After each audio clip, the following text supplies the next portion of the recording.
जय हिंद। आज का हमारा PYQ है 10 अप्रैल इवनिंग शिफ्ट से। देखिए यहाँ पर हमें दे रखा है maximum load carried by elevator. एक एलिवेटर है और यहाँ पे इसके अंदर मैक्सिमम लोड है 1400 kg, जिसमें से 600 kg आता है पैसेंजर के थ्रू और 800 kg इटसेल्फ उसी एलिवेटर का वजन है। बेसिकली आपसे यहाँ पूछा गया है कि यूनिफॉर्म स्पीड से ये एलिवेटर का पूरा सिस्टम इन मासेस के साथ मूव कर रहा है और फ्रिक्शनल फोर्स भी आपको गिवन है। तो थोड़ा आइडियोलॉजिकली एक डायग्राम बना लेते हैं। देखिए एलिवेटर के अंदर पैसेंजर्स हैं और पैसेंजर्स और एलिवेटर का मिला के 1400 kg है, तो ये कुल मिला के प्रोड्यूस कर रहा होगा 1400 इंटू जी, जिसको हम इफेक्टिवली यहाँ 10 की वैल्यू इस्तेमाल कर सकते हैं बिकॉज गिवन है। तो ये 14,000 न्यूटन जो है एक फोर्स नीचे लग रही है। ऑल्सो ये एलिवेटर जो ऊपर की तरफ जा रहा है 3 मीटर पर सेकंड की स्पीड से या वेलोसिटी से, और इसी में यहाँ पे फ्रिक्शन फोर्स भी आपको गिवन है कि जब ये सिस्टम ऊपर जा रहा होगा ड्यू टू वायर्स या कोई और रीज़न, जितने भी रेसिस्टिव रीजन्स हो सकते हैं एलिवेटर में जैसे चेन पुलिस सिस्टम, तो उसकी वजह से भी एक फोर्स रेसिस्टिव इसकी मोशन को ऊपर जाने से रोकेगी और वो इफेक्टिवली जो फोर्स है 2000 न्यूटन है। आपसे क्वेश्चन ये है कि इस कंडीशन को हम मेंटेन रखने के लिए कोई पावर इसे लगानी पड़ेगी इसकी मोटर को, उसको बताना है और वो भी किलोवाट्स की रेंज में। ये क्वेश्चन डायरेक्ट एप्लीकेशन है न्यूटन्स के फर्स्ट लॉ का। अगर आपको न्यूटन का फर्स्ट लॉ पता है तभी आप निकाल सकते हैं, because for calculation of power आपको फोर्स निकालना जरूरी होगा। अब वो कौन सी फोर्स होगी, तो ध्यान देखिए न्यूटन का जो लॉ है वो कहता है F = ma, जो सेकेंड लॉ है। अब यहाँ पर अगर F = 0 होता है बेटा, तो इसका मतलब क्या होता है कि एक्सेलरेशन 0 है। और एक्सेलरेशन 0 होने के दो मतलब होते हैं, या तो वेलोसिटी 0 हो या फिर वेलोसिटी कांस्टेंट हो। तो ये वाला केस आपके सामने स्पेसिफिक है कि वेलोसिटी कांस्टेंट है। तो अगर किसी सिस्टम के ऊपर कुछ फोर्सेस गिवन है और कुछ नहीं गिवन है और आपको बोला गया है कि object is moving with constant velocity, that means ये फोर्सेस बैलेंस होंगी। इसका मतलब ये हुआ कि अगर नीचे 14,000 और ये दोनों मिला के जो नेट फोर्स है नीचे लग रही है 16,000 न्यूटन, तो बेटा आपका जो ये सिस्टम होगा एलिवेटर का, ये भी ऊपर की तरफ एक फोर्स लगा रहा होगा और जिसका मैग्नीट्यूड एग्जैक्टली 16,000 न्यूटन के बराबर ही होना चाहिए, तभी हम नेट फोर्स 0 कर सकते हैं। और नेट फोर्स 0 का मतलब है वेलोसिटी कांस्टेंट हो सकती है। जस्ट इतना फाइंड करना था। अब आपको अगर पावर कैलकुलेशन के लिए बोल रखा है तो पावर अब आपको पता चल गया, फोर्स इंटू वेलोसिटी होती है। अप्लाइड फोर्स 16,000 न्यूटन थी, वेलोसिटी 3 थी, तो 16 इंटू 3 48 होता है और ये 48,000 हो गया। इतने वाट, क्योंकि किलोवाट में पूछा गया था, तो 48 इंटू 3 वाट, तो ये हो गया 48 किलोवाट। तो यहाँ पर हमारे पास जो सॉल्यूशन है वो 48 है। आपने देखा कि बेसिक सिर्फ न्यूटन के फर्स्ट लॉ की अगर डेफिनेशन आपको क्लियर नहीं है, उसका कंसेप्ट आपको नहीं पता है, तो आप ये क्वेश्चन एग्जैक्टली इस तरह से अटेम्प्ट नहीं कर सकते। तो आप जरूर कोई ना कोई गलत सॉल्यूशन एज्यूम कर लेते हैं। अब चलते हैं अपने नेक्स्ट क्वेश्चन में। देखिए नेक्स्ट क्वेश्चन भी आया था 10 अप्रैल को मॉर्निंग शिफ्ट में, बहुत ही अच्छा क्वेश्चन है। इस क्वेश्चन में भी अगर आप देखें NCERT बेस्ड वर्क एनर्जी पे ही है, बस इसका तरीका कुछ अलग है पूछने का। यहाँ पे एक मास है जो इस तरीके के सर्कुलर रिंग स्ट्रक्चर में फंसा हुआ है, ट्यूब है एक सर्कुलर ट्यूब, और इसका रेडियस आपको गिवन है 15 सेंटीमीटर, तो इफेक्टिवली पूरा डायमीटर 30 सेंटीमीटर का हो गया। इनिशियली इस मास को 22 मीटर पर सेकेंड की वेलोसिटी दी गई और उसके बाद इसको छोड़ दिया गया। अब आपसे बोल रखा है कि धीरे धीरे यहाँ पे फ्रिक्शन फोर्स तो है ही इस क्वेश्चन में, और 5 ऑसिलेशन कंप्लीट करने के बाद ये बॉटम में स्टॉप हो गया। आपको बताना है work done by the tube on the block. अब देखिए लॉजिक देखिए, यहाँ से ये गिरा होगा, फिर ये इस तरीके से ऐसे ऑसिलेशन करेगा इसमें से। अब धीरे धीरे, क्योंकि अगर एनर्जी रिलीज होगी तो बार बार सर्कल तो लगाएगा नहीं, लेकिन अगर हम मान लेते हैं ऑसिलेशन की बात है तो धीरे धीरे धीरे 5 ऑसिलेशन लगाने के बाद यहाँ रुक जाएगा। अब सवाल ये है कि फ्रिक्शनल फोर्स जो थी, या फिर कह लीजिए इस ट्यूब ने कितना काम किया, तो आपको यहाँ पे देखना होगा कि क्वेश्चन को जरा देखिए ध्यान से। फ्रिक्शन के बारे में कोई इन्फॉर्मेशन नहीं है, आपको इनिशियल एनर्जीज दे रखी हैं, इनिशियल वेलोसिटी दे रखी है, और आपको ये भी बता रखा है कि बाद में जाके ये जो ब्लॉक रुक जाएगा तो यहाँ पे इसकी जो वेलोसिटी रहेगी वो 0 मीटर पर सेकंड रहेगी। यहाँ पर आपके पास वेलोसिटीज गिवन है, that means kinetic energies given है, और आपको वर्क डन निकालना है। फ्रिक्शन फोर्स ने कितना काम किया वही निकालना है। तो you can directly apply work energy theorem. तो देखिए मैं यहाँ पे लिखता हूँ और आप ध्यान से देखिएगा। ये बेसिकली कंजर्वेशन ऑफ एनर्जी का ही क्वेश्चन है, लेकिन हम यहाँ पे से यूजिंग वर्क एनर्जी थ्योरम अगर हम लिखते हैं, work done is equal to change in kinetic energy. देखिए वर्क डन यहाँ पे कर कौन कौन रहा है, एक तो ग्रेविटेशनल फोर्स है, इस सिस्टम में और कोई फोर्स है ही नहीं। दूसरा है रेसिस्टिव फोर्स जो कि ट्यूब वाली ही फोर्स है जो ट्यूब के सरफेस से लगेगी। और काइनेटिक एनर्जी का चेंज मतलब फाइनल माइनस इनिशियल। अब हमें पता है फाइनली तो वो रुक ही गया था, तो हाफ mv², यानी ये वाली टर्म तो जीरो हो जाएगी। अब हमें सिर्फ निकालना है work done by the resistive force, तो वो किसके बराबर है, work done by the gravitational force, और यहाँ पे माइनस के इनिशियल, ये भी माइनस में आ जाएगा।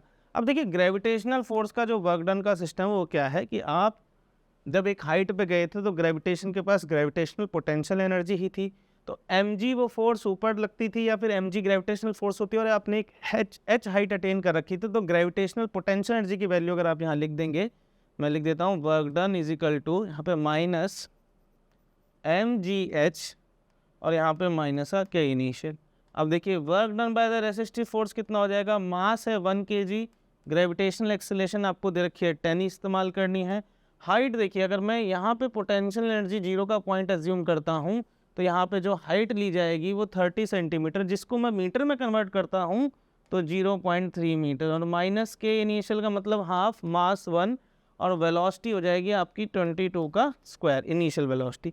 जस्ट इसे सॉल्व करते हैं, यहाँ पे माइनस ये 10 से 0.3 किया तो 3 आ जाएगा, माइनस का हाफ इनटू, अब 22 का जो स्क्वायर होता है वो 484 हो गया, ठीक है। अब कर भी सकते हैं यहाँ पे 2 2 जा 4, 2 2 जा 4, ये 8 हो गया, 2 2 जा 4, ठीक है 484 ही होता है।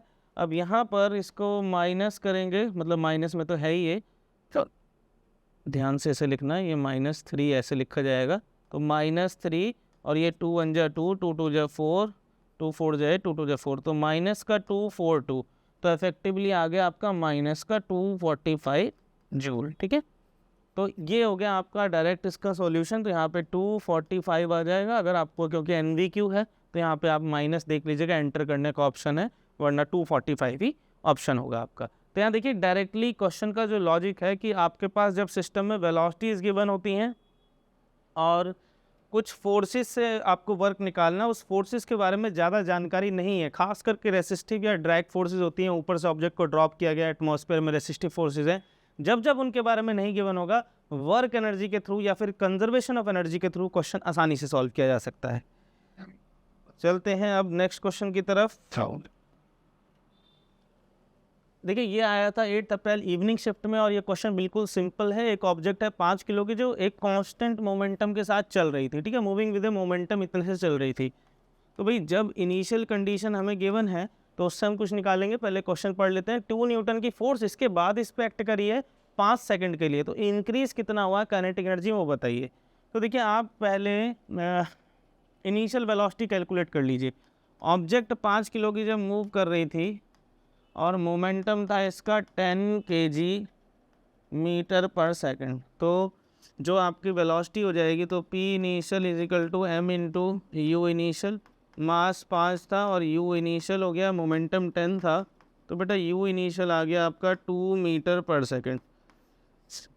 आपको पता चल गया कि इनिशियल वेलोसिटी 2 मीटर पर सेकंड थी। अब क्या हुआ, आपने इस ऑब्जेक्ट के ऊपर फोर्स लगाई है, ठीक है, F इज इक्वल टू कितनी गिवन है आपको 2 न्यूटन, तो एक्सेलरेशन कितनी हो जाएगी F/m, फोर्स 2 न्यूटन है, मास है आपका 5, तो इसे पॉइंट्स में लिख दो 0.4 हो जाएगा, ठीक है, 5 4 20, तो 0.4 मीटर पर सेकंड स्क्वायर एक्सेलरेशन आपके पास आ गई। अब आप देखिए आपको काइनेटिक एनर्जी का इंक्रीज पूछना था, ऑब्वियस सी बात है काइनेटिक एनर्जी का चेंज निकालें हम तो वो भी काइनेटिक एनर्जी का इंक्रीज ही रिप्रेजेंट करेगा, बट काइनेटिक एनर्जी का इंक्रीज निकालने के लिए हमें इनिशियल और फाइनल वेलोसिटी पता होनी चाहिए। इनिशियल हमें पता चल गई, फाइनल अब पता चल जाएगी बिकॉज एक्सेलरेशन हमारे को पता चल गई है। तो अब अगर हम v is equal to u plus AT लगाते हैं और वेलोसिटी हम फाइंड करते हैं, u था हमारा 2, एक्सेलरेशन थी हमारी जैसे 2/5 का फॉर्मेट इस्तेमाल करते हैं, और टाइम भी हमारा था 5 सेकंड, ठीक है, 5 सेकंड तक ये फोर्स एक्ट करी है। तो यहाँ पे देखिए आप, ये क्या हो गया आपके पास, velocity is equal to 2 + 2 4 metre पर सेकंड। अब सवाल बिल्कुल क्लियर है आपके पास।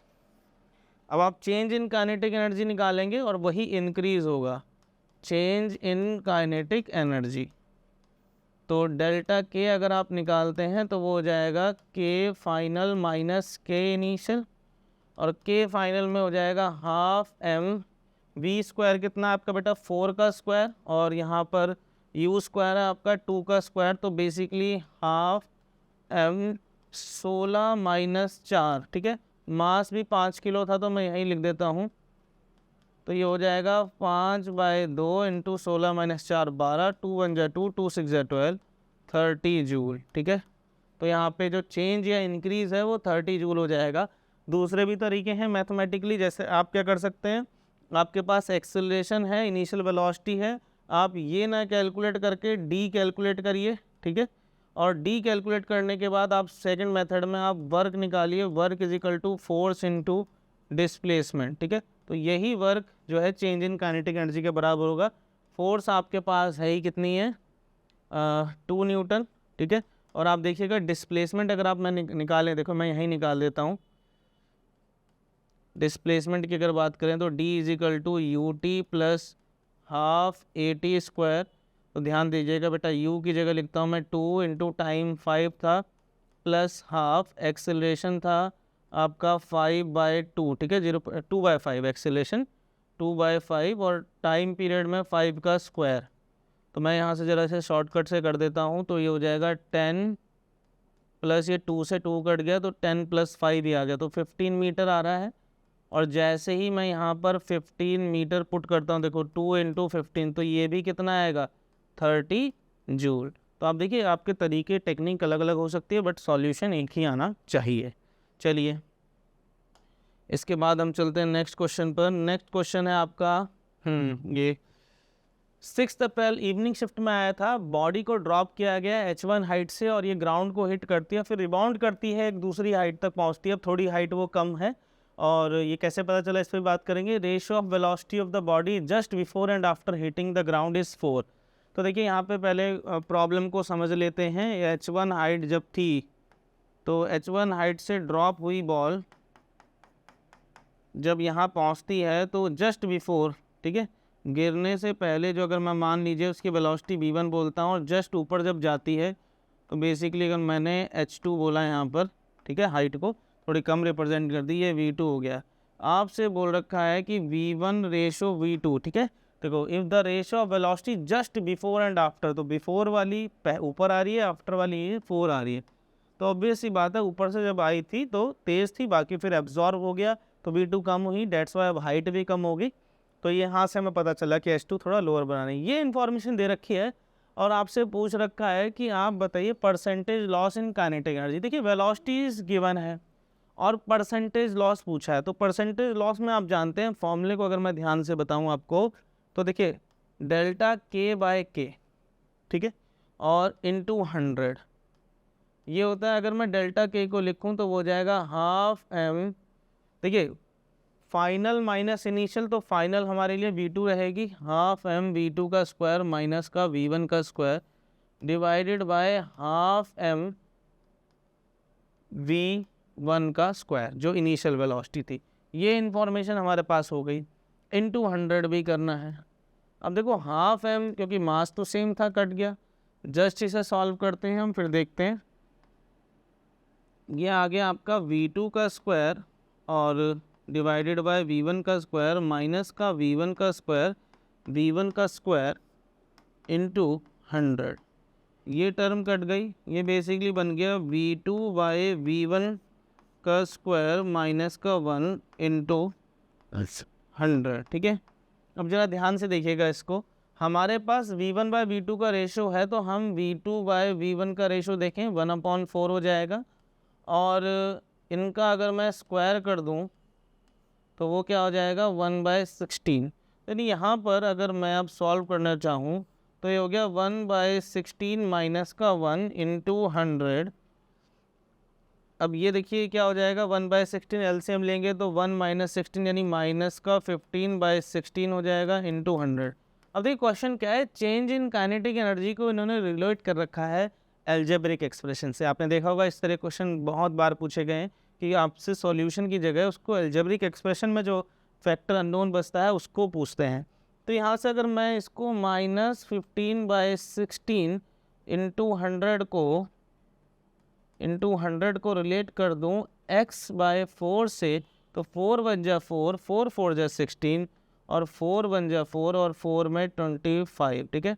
तो ये हो गया 25 इंटू 15 होता है आपका 25 10 250 और फिर 5 125 माइनस का 375 जूल, ठीक है। अब देखिए x की वैल्यू क्या आ जाएगी इससे, देखिए मैंने ये करा तो डायरेक्ट x की वैल्यू आई, तो यहाँ पे x की वैल्यू जूल नहीं लगाना है, सॉरी, क्योंकि हमने वर्क नहीं निकाला, हमने x निकाला, उसकी यूनिट कुछ और भी हो सकती है, 375, ठीक है।